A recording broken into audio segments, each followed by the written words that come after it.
আমরা সহসা একটি স্কিম ঘোষণা করব, কারণ মনে রাখতে হবে এই প্রতিষ্ঠানগুলো বন্ধ করা হয়েছে আমানতকারীদের স্বার্থ সংরক্ষণের দৃষ্টিকোণ থেকে।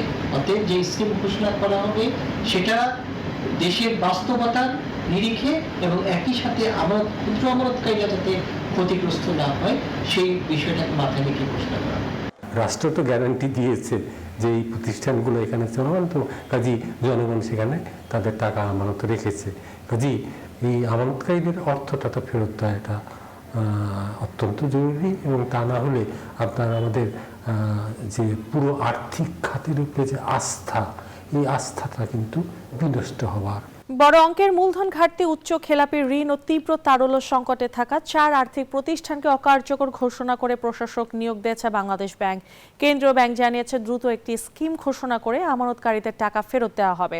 তবে বিশ্লেষকরা বলছেন শুধু টাকা ফেরত নয়, বরং অনিয়ম ও অর্থ পাচারে দায়ীদের বিচারের আওতায় না আনলে আর্থিক খাতে আস্থা ফিরবে না। বড় অঙ্কের মূলধন ঘাটতি, উচ্চ খেলাপি ঋণ, তারল্য সংকট ও আমানতকারীদের দায় পরিশোধে অক্ষমতার কারণে 4টি ব্যাংক বহির্ভূত আর্থিক প্রতিষ্ঠানকে অকার্যকর ঘোষণা করেছে বাংলাদেশ ব্যাংক। প্রতিষ্ঠানগুলো হলো international leasing, FAS finance, far east finance ও আভিবা ফাইন্যান্স।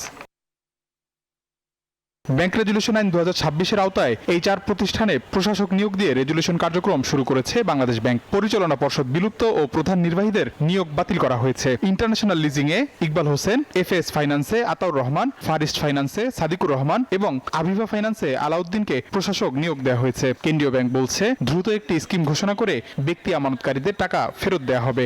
আমরা সহসা একটি স্কিম ঘোষণা করব, কারণ মনে রাখতে হবে এই প্রতিষ্ঠানগুলো বন্ধ করা হয়েছে আমানতকারীদের স্বার্থ সংরক্ষণের দৃষ্টিকোণ থেকে। অতএব যে স্কিম ঘোষণা করা হবে সেটা দেশের বাস্তবতার নিরিখে এবং একই সাথে ক্ষুদ্র আমানতকারীরা যাতে ক্ষতিগ্রস্ত না হয় সেই বিষয়টাকে মাথায় রেখে ঘোষণা করা।